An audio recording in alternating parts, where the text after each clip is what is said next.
Okay, so it's been a while since I've done any of these videos, and I think I'm going to come back in today for the last one of this little series that I've been doing. It's been a while, and I've been, moving on to bigger and better things sound synthesis-wise, so I might be starting another new series of more advanced techniques fairly soon. But for now, I'm just going to come back in and talk a little bit about synthesis of crash and cymbal sounds, and then maybe do another video on kind of sequencing in Reaper with this library of sounds that we've been building up over these 6 videos so far.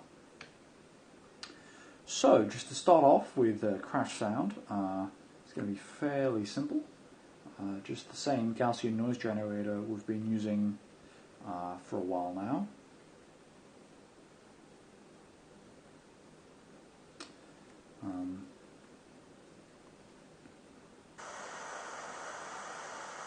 Same thing as always. Probably getting a fairly tired of that sound by now, so I'll keep things on mute for a little while. But the principle behind crash sounds is fairly simple. Just have a high-pass filter on them, and as you will have seen a few times before, you'll know the fundamentals by now. A volume, editing the volume parameter on the track that we've got the Gaussian noise generator on, and then looping that. So if we play it now, you can already kind of hear a bit of a crash sound starting to develop. Obviously not a real crash sound, but more like an 808 or 909, synthetic crash sound.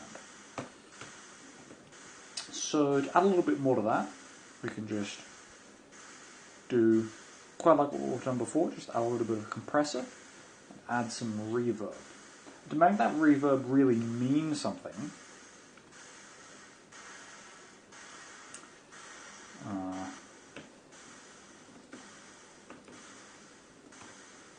what we can do is just look a little bit longer.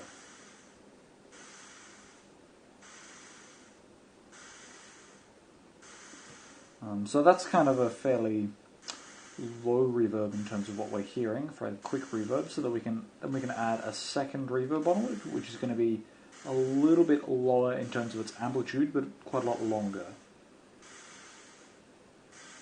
Maybe bring that a little bit up in terms of its amplitude. And then once we've got that, we can just spectrally analyze everything again. Add another high-pass filter to take out the low ends.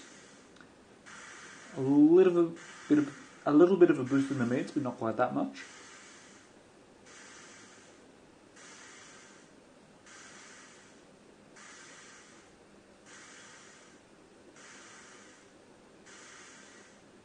And that's looking quite alright now. And just one other thing to kind of make this tone a bit more dynamic, I guess. And always make sure you've got the amplitude at the end of your patch set to minus infinity dB. One thing we can do just by adding another EQ is making a low-pass filter that filters out towards the end of the sound. So we can do that by just creating a low-pass filter, setting it to the maximum possible at the beginning, and going into the parameters and setting it to fade down quite quickly. And really just trial and error with this. Not quite that quickly. Or perhaps fade down but not absolutely to 0, so give it a little bit of time as well.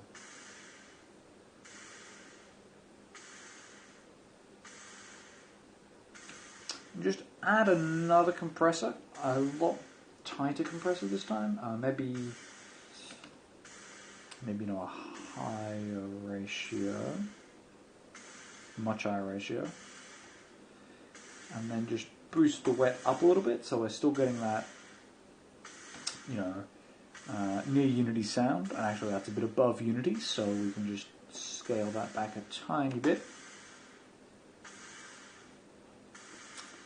And that's looking quite alright. So, I can tell that to be quiet for the time being. And it's a while since I've done one of these, but yep, we can go back into our sound folder, fresh sounds, and just call this Crash 1. Now let's try maybe just a marginally different crash sound, maybe one that's a little less compressed, so we can remove that compressor. Maybe also make that, so this one EQ that was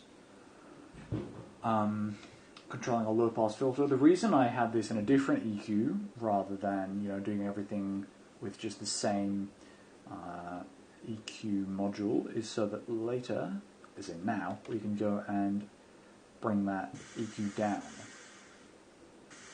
So the low-pass filter, the sweeping low-pass filter, is a lot less relevant, a lot less audible in this version. And perhaps what we can do for this one is just add a little pink noise as well.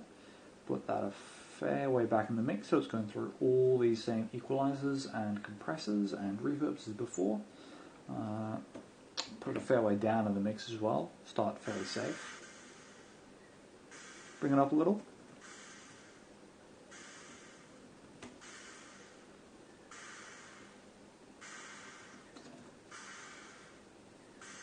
I like the sound of that right about now. Let's tell that to go away again. So those are two quite nice crash sounds we have there. Again, it's really just the fundamentals. But I'll be back shortly with a kind of final thing, finishing off this series, where I'll be sequencing a few patterns with these drum sounds that we've made over these videos, and then hopefully back shortly again with a few videos on Chuck, which is a much more interesting and a much more organised, much less cobbled together way of doing sound synthesis. So hopefully you'll stick around for that. Hopefully anyone who's been watching these little clips has been getting something out of them. And yeah, hope you'll join me for some sequencing of these patterns and also some discussions of broader principles in Chuck and other software and languages. So yeah, thanks for sticking around.